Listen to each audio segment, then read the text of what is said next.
how to transfer money from Capital One to Chime. Hello everyone, welcome to our channel. Let's see how we can do it. So first of all, open up Chime, then click on the option of move money at the bottom, and here you will be able to find the option of transfer from other banks. Just select it, then you need to click on link account at the bottom. After that, you need to find the option of Capital One. In case if you're not able to find it directly, then just simply search for it. After that, you will be able to find it. Now use the credentials of your Capital One account and log into your account.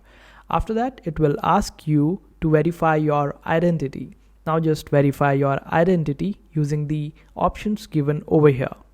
Then just simply click on continue, and also it will ask you to agree with the terms and conditions. Just simply agree with it and continue. And this way you would be successfully be able to connect your Chime account with your Capital One account. Now just select the Capital One as the sender and Chime as the recipient.